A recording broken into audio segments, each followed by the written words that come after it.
Picture this. You've got your brand new VR headset. You are immersed in the world. You enter a battle scene and everything goes slow-mo. Whoa!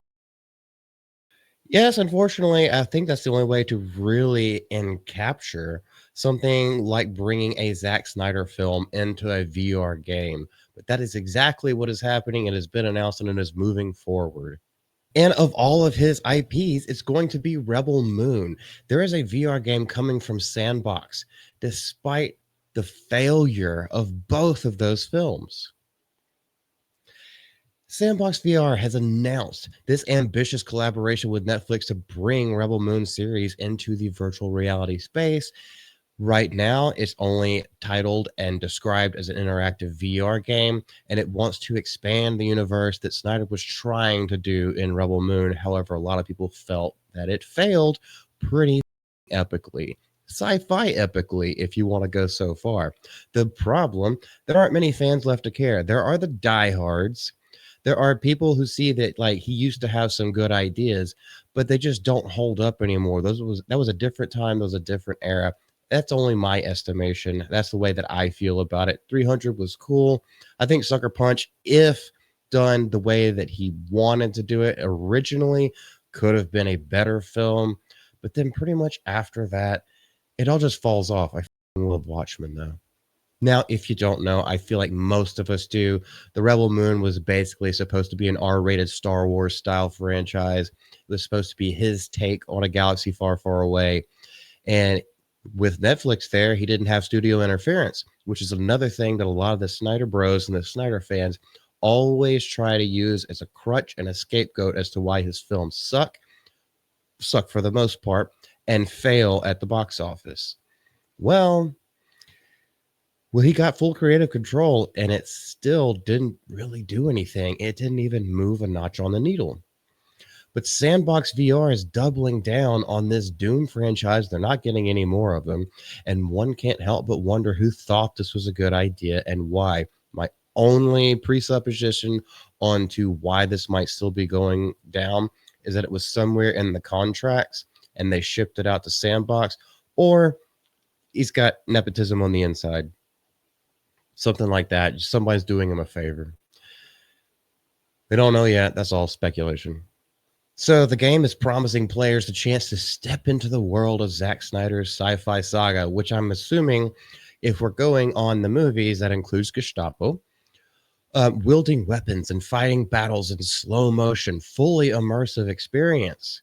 So you're going to be tripping balls while a girl does things that are physically impossible, and you are just stuck in slow-mo while it happens to you. Or maybe you're the one this time because you'll have to play as a girl. Who knows?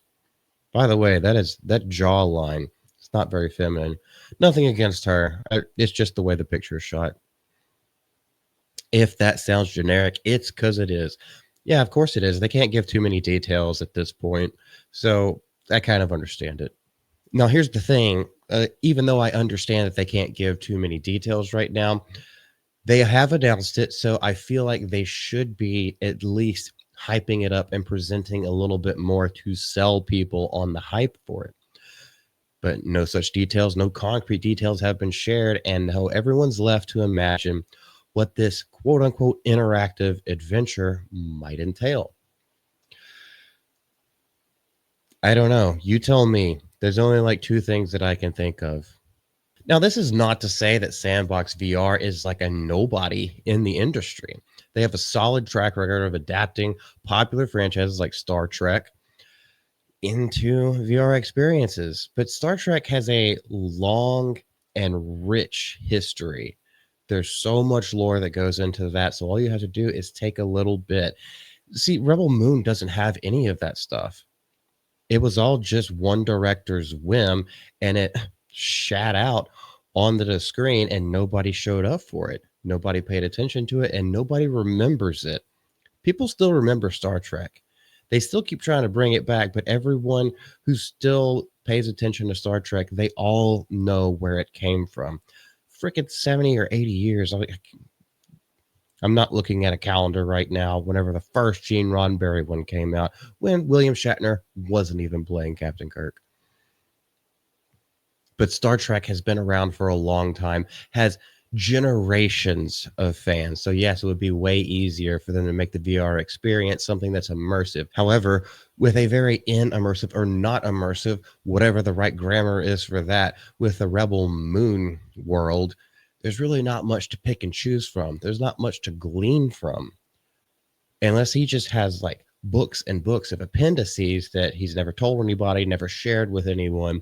And this is the lore that he has written out, which I highly doubt. He's not that kind of person. It feels like an odd gamble to even like announce that this is the IP you're going to be using. There's also another point that they bring up, and I have to highly agree with them too. VR is still in its baby leg phases. It might be a gimmick. It might just be a little trend. There's no telling right now whether or not it will be something that stands the test of time. Whereas maybe not consoles, but video gaming will stand the test of time. I think everyone's going more towards PC as long as they're controller compatible. That's what's going to stand the test of time more than shilling out for a console when you could just have it on your computer and plug in a controller. So that's going to make it the longevity go way further into the future.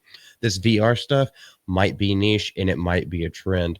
And to bank, to allocate certain portions of your entire company into distributing something that seems like a complete bummer just off the get-go and doesn't have a built-in fan base, it seems absolutely retarded.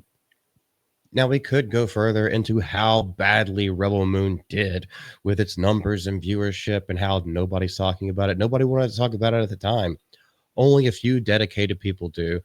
And anytime you bring up Zack Snyder, Rebel Moon is not what they talk about trying to defend him. We could go further into that and down that little rabbit hole, but I think your time is more valuable hitting that subscribe button. And if you like what you see here, if you have something to say about this, have you even tried VR headsets yet? Whether it be the Oculus or the new one that just came out, that's getting rave reviews. Have you tried that? Is it for you? And can you see any kind of golden paint on this absolutely pile of shit franchise that is Zack Snyder's Rebel Moon? Leave it down in the comment section below. This is Balti from the GCA, and y'all have a great day. Bye bye.